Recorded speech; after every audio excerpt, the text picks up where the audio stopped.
Okay, good afternoon, ladies and gentlemen. Let me introduce myself and my friend. My name is Boyangga Prasetyo. My name is Pratidina Natasha. My name is Resti Anggita. My name is Desi Araza. My name is Nindi Rizky Fitriana. Okay, as you can see on the screen, our topic is good governance and governability. Today's topic is of particular interest to those of us who we can know about good governance and governability in this world and our country.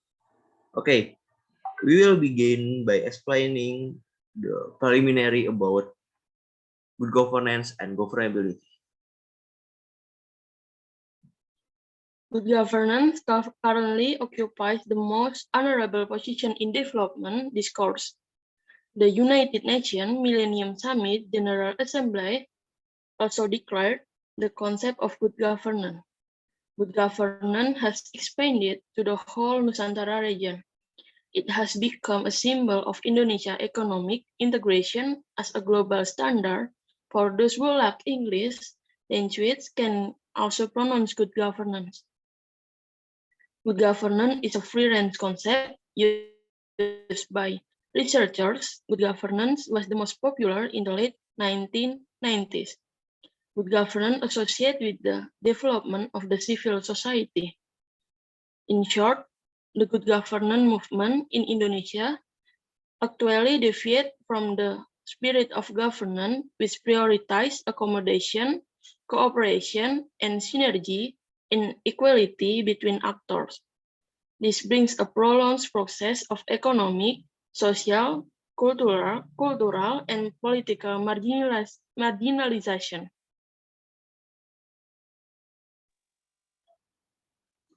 Okay, so next we will begin of emergence of good governance discourse. For Tasya, it's yours. Okay. Thank you. Emergency of good governance discourse. In the history of government science, the term governments and government tends to be used to describe the government process. Government is used to refer to the actor government. Then governments is usually used to refer the process government.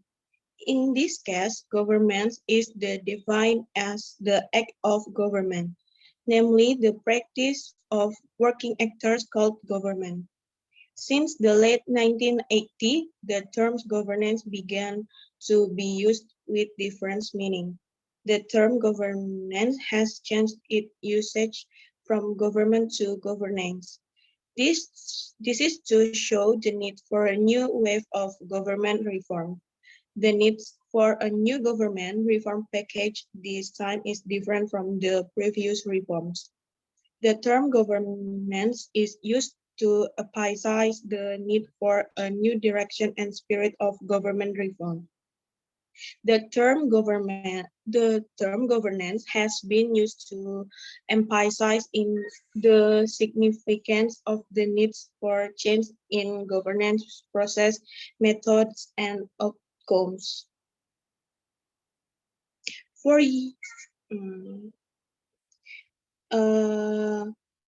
UNDP, good governance is seen as the exercise of economic, political, and administrative authority to manage a country's affairs at all levels, which comprises mechanisms, process, and institutions through citizens and groups articulate their interests, exercise their legal right, meet their obligation, and mediate their difference. Then UNDP recommends several characteristics of good governance, namely participation, transparency, equitable, effective, and efficient rules of law, responsive, consensus-oriented, and equity and inclusive. Okay. The major countries that are members of the OECD define governance as the use of political authority and exercise of control in a society in relation to the management of this resource for social and economic development. More specifically, the British government, in the case ODA, explained the characteristics of good governance, including legitimacy, accountability, competence, respect for water law, and human rights. The World Bank described the characteristic of good governance as a strong and participatory civil society, open, predictable policy making, responsible executive, professional, bureaucracy, and clear laws. Meanwhile, the Communication on Global Governance defines governments as the sum of the many ways individuals and institutions, public and private, manage their common affairs. In the language of this communication, governance is a continuous process through which different interests are accommodated and manifested in practice. The key word, the concept of governance is consensus through which different interests can be accommodated and synergy can be built. In addition, the expecting good functioning of state institutions. Governance also refers to strengthening market institutions and civil society to balance out the domination of the state, which was previously a source of development failure. Okay, so the next is good governance as sound development management.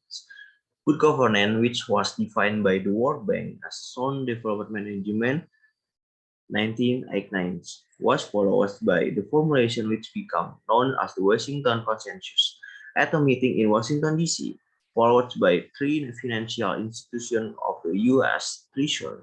The point of the formulation of good governance in the Washington Consensus are: first, fiscal discipline; second, concentration of public spending on public goods, including the education, health, and infrastructure sectors; third, tax reform by expanding the tax base with tariff moderate tax; fourth, bank interest controlled by market mechanism; fifth, competitive currency rates; sixth, trade liberalization; seven, openness to foreign investment; eight, privatization of state and local companies; nine, the regulation of removal of regulation that hinder market foreign countries or restrict competition, unless otherwise justified for the sake of security, environment protection, consumer, and financial control purpose.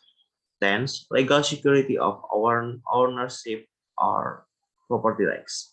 The Washington Consensus is a U.S. originated ideology of neoliberalism, which since the 19th and 18th has been the driving force for globalization.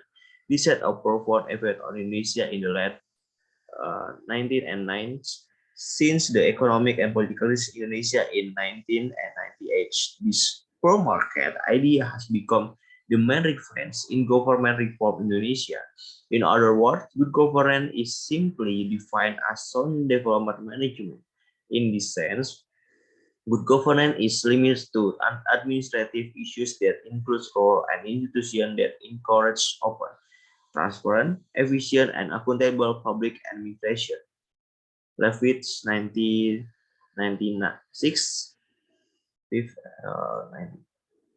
Entrepreneurial government is very close to the competition mechanism, customer market, and outcomes. Governance is defined as steering; more governance is more steering, which also means less governance or less sovereign. First, 1996, this idea was generally welcomed by third world government, especially politicians, when faced with a budget crisis and at the same time offered by foreign loans and foreign investment that worked by state companies. The need to finance vulnerable politics has prompted the governments to welcome the logic of governance as an entrepreneurial government, which then transfers state responsibility for economic development, guarantees community accessibility to job and other economic resources, and guarantees public accessibility to public service to the market mechanism. In the language of Guy Peters, this version of sound development management of good governance can be categorized as a market government model and a deregulated government model. The position of the people as citizens who holds sovereignty and control the government process and service become a position as a customer. In a position as a customer, the people capacity is largely determined by their ability to buy through a free market mechanism. Next, good governance and marginalization of the country. So, Resti is yours. Yes, good governance as a political democracy is characterized by several characters, such as transparency, participation, representation, accountability, and the enforcement of human rights. Almost all the formulation of good things about the characteristic of two traits divergible. Developing our good governance includes pro-implementation of programs such as supporting the democratism, civil society followers, press freedom, gender election, protection of individual freedom, and others. These programs can be found easily in Indonesia in one the less decide. Witness by donor agencies in the domestic political arena. The implication of implementing good governance also very clear. On the one hand, good governance has been proven to break the arrogance of the state which has been hegemonizing the people. For personification of state power in a small group of elites, deadlock public access to public policy, and weak the enforcement of human rights has been broken by a wave of good governance.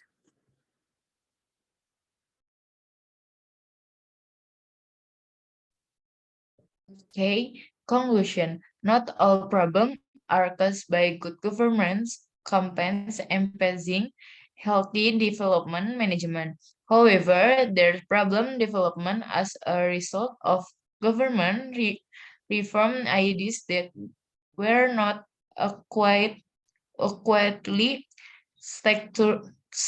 contextual fragment from reform ideas and reform ideas that did not grow from lower and level actor.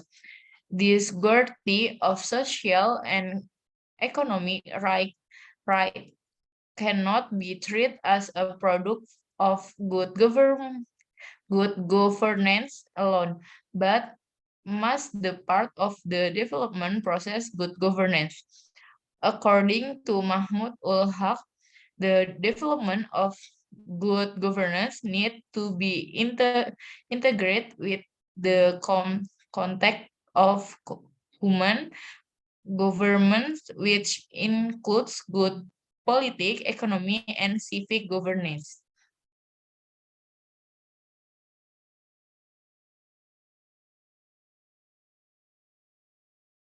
Okay, so that are our presentation about good governance and governability. So thank you for your time, and I hope you are understand about good governance and governance. Thank you for watching. Assalamualaikum warahmatullahi wabarakatuh. Waalaikumsalam warahmatullahi wabarakatuh.